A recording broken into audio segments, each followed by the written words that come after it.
Hello everyone. आज के इस वीडियो लेक्चर में हम पढ़ेंगे टाइप्स ऑफ इंटरवल। हम पढ़ने जा रहे हैं टाइप्स ऑफ इंटरवल। इसमें सबसे पहले जो इंटरवल आता है वो है a, b। a, b। इस इंटरवल को हम कहेंगे ओपन इंटरवल। ओपन इंटरवल इसको कहेंगे। इसका मायने क्या होगा? इसका मायने होगा x की वैल्यू a से बड़ी होगी, b से छोटी होगी। ये नोटेशन है, इसको लिखने का तरीका है। ये नोटेशन है। इसको सेट की टर्म्स में कैसे लिखेंगे? सेट की टर्म्स में कैसे लिखेंगे? x सच दैट, इस लाइन का जो वर्टिकल लाइन है इसका मतलब होगा सच that x such that x is greater then a and less then b। इसका जो ग्राफ होगा, जो हम इसका ग्राफ हम बनाएंगे कि रियल लाइन हमने ड्रॉ की, उस रियल लाइन पर 2 पॉइंट a और b लेने हैं, लेकिन हम होलो सर्किल लेंगे। होलो सर्किल लेने की वजह यह है कि क्योंकि ये ओपन इंटरवल है। मैथमेटिक्स में 3 ब्रैकेट होती हैं, स्मॉल ब्रैकेट, स्मॉल, इसको कहते हैं हम स्मॉल ब्रैकेट, दूसरी होती है हमारी कैपिटल ब्रैकेट, और तीसरी होती है हमारी करली ब्रैकेट। 3 ब्रैकेट मैथमेटिक्स में होती है, ओपन ब्रैकेट, कैपिटल ब्रैकेट और करली ब्रैकेट। तो इंटरवल में हम a, b अगर इस तरह से ले रहे हैं तो ये ओपन इंटरवल कहलाएगा। इसका मतलब होगा x की वैल्यू a से बड़ी, b से छोटी। सेट की टर्म्स में हम ऐसे लिखेंगे और ग्राफ में हम इसको ऐसे शो करेंगे। a और b को यहाँ पर कंसिडर नहीं करना है। अब हम a और b के बीच की वैल्यूज़ को कंसिडर करेंगे।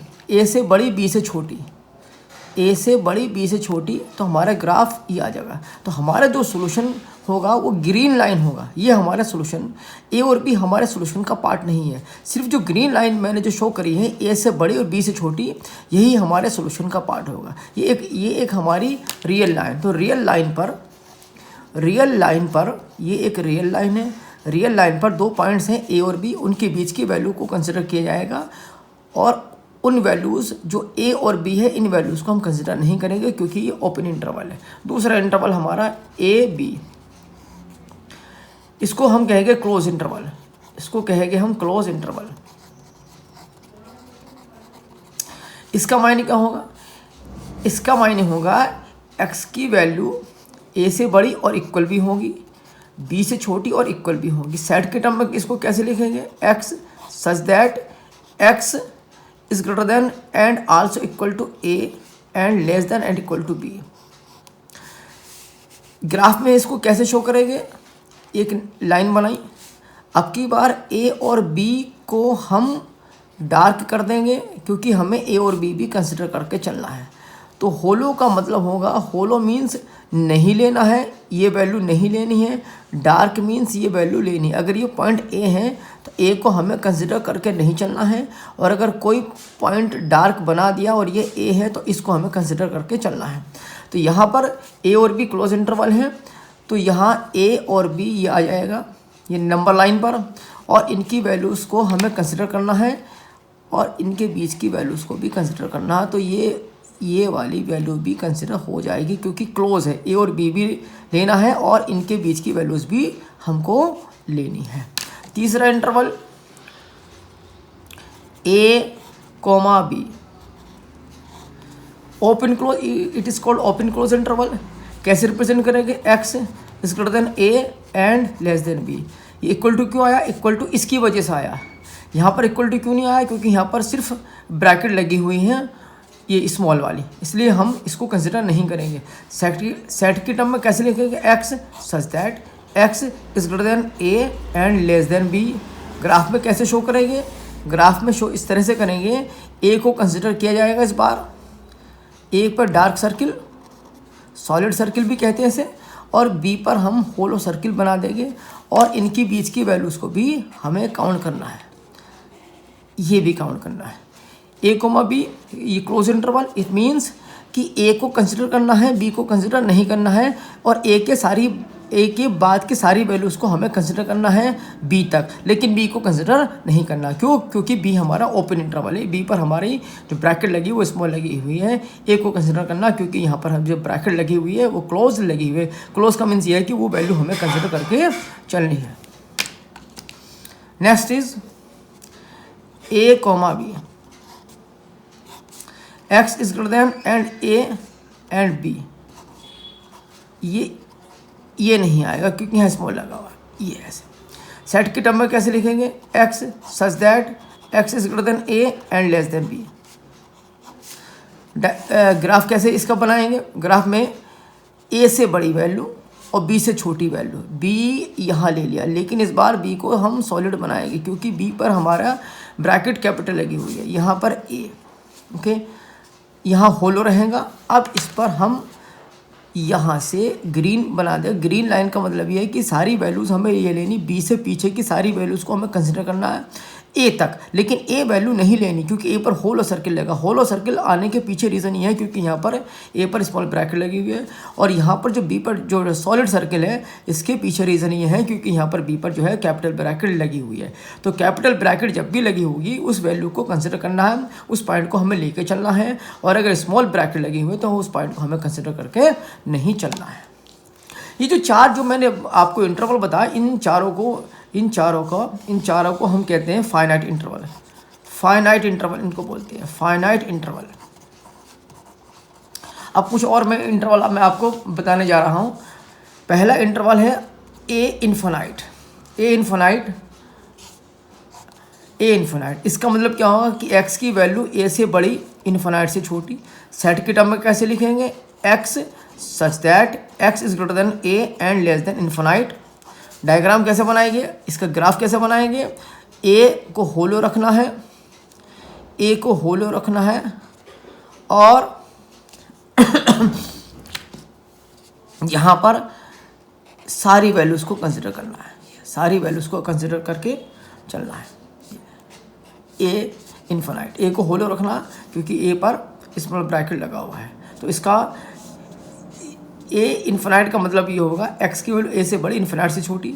सेट की टर्म में कैसे लिखेंगे? इस तरह से लिखेंगे, और इसका ग्राफ कैसे बनाएंगे? इस तरह से बना देंगे। नेक्स्ट ए इन्फिनाइट, इसका मतलब एक्स की वैल्यू ए से बड़ी, इक्वल भी लेना क्योंकि यहाँ पर स्क्वायर ब्रैकेट आया है, और इक्वल टू आ जाएगा इसकी वजह से इक्वल टू आएगा लेस देन इन्फिनाइट। सेट के टर्म में x such that x A and infinite. Diagram कैसे बनाएंगे? ए पर अब की बार सॉलिड सर्किल बन जाएगा और इसके बाद की सारी वैल्यूज़ को हम कंसिडर करके चलेंगे। तो ये इसका ग्राफ हो गया, ये आपका ए पॉइंट हो गया। ए के बाद की सारी वैल्यूज़ को कंसिडर करेंगे और ए को भी कंसिडर करेंगे। क्यों? क्योंकि ए पर हमारे जो है ब्रैकेट लगी हुई कैपिटल, इसलिए हम ए को भी कंसिडर करके चलेंगे। यहाँ पर ए पर होलो क्यों लगाया? होलो इसका मीन्स ये है कि हम ए को कंसिडर नहीं करेंगे क्योंकि हमने यहाँ पर स्मॉल ब्रैकेट लगाया है। Now next is minus infinite B. इसका मतलब एक्स की वैल्यू बी से छोटी माइनस इन्फिनाइट से बड़ी। सेट के टर्म में कैसे लिखेंगे? X such that X less than B, सिर्फ इतना लिखेंगे, X less than B. B से सारी छोटी वैल्यू कहाँ तक? माइनस इन्फिनाइट तक। ग्राफ कैसे बनाएंगे? ये पॉइंट कंसिडर कर लीजिए बी, सपोज कर लिया ये बी पॉइंट है। होलो बनाएंगे क्योंकि ब्रैकेट स्मॉल लगी हुई है, और इसके पीछे की सारी वैल्यूज़ को कंसिडर करेंगे, अप टू माइनस इन्फिनाइट। इधर प्लस इन्फिनाइट, इधर माइनस इन्फिनाइट, इधर प्लस इन्फिनाइट, इधर माइनस इन्फिनाइट। तो बी से सारी छोटी वैल्यूज़ को हम कंसिडर करके चलेंगे, बी को कंसिडर नहीं करेंगे। क्यों? क्योंकि बी पर स्मॉल ब्रैकेट लगा हुआ है। Next is minus infinite B. इसका मतलब होगा कि x less than B and equal to और less than and minus infinite. Set के टर्म में x such that x less than and equal to B. अब की बार ग्राफ में क्या होगा? b को कंसिडर करके चलेंगे क्योंकि यहाँ पर कैपिटल ब्रैकेट लगी हुई है। ओके, बी और बी के पीछे की सारी वैल्यूज़ को हम कंसिडर करके चलेंगे, कि सारी वैल्यूज़ इसके आगे कंसिडर नहीं होगी, क्योंकि कहा जा रहा है बी से छोटी। बी से छोटी मीन्स लेफ्ट में चलेंगे, राइट में नहीं चलेंगे। सॉलिड सर्किल क्यों? क्योंकि यहाँ पर इक्वल टू सिंबल लगा हुआ है, यहाँ पर ब्रैकेट कैपिटल लगी हुई है बी के करीब में, इस वजह से बी को भी कंसिडर करके हम चलेंगे। Next interval minus infinite to infinite. इसका मायने क्या होगा? x की वैल्यू माइनस इन्फिनाइट से बड़ी और इन्फिनाइट से छोटी। रिप्रेजेंट कैसे करेंगे? x such that x belongs to real number. It means इसका मायने होगा कि सारे real number means set of all real numbers, set of all real numbers. इसका ग्राफ कैसे बनेगा?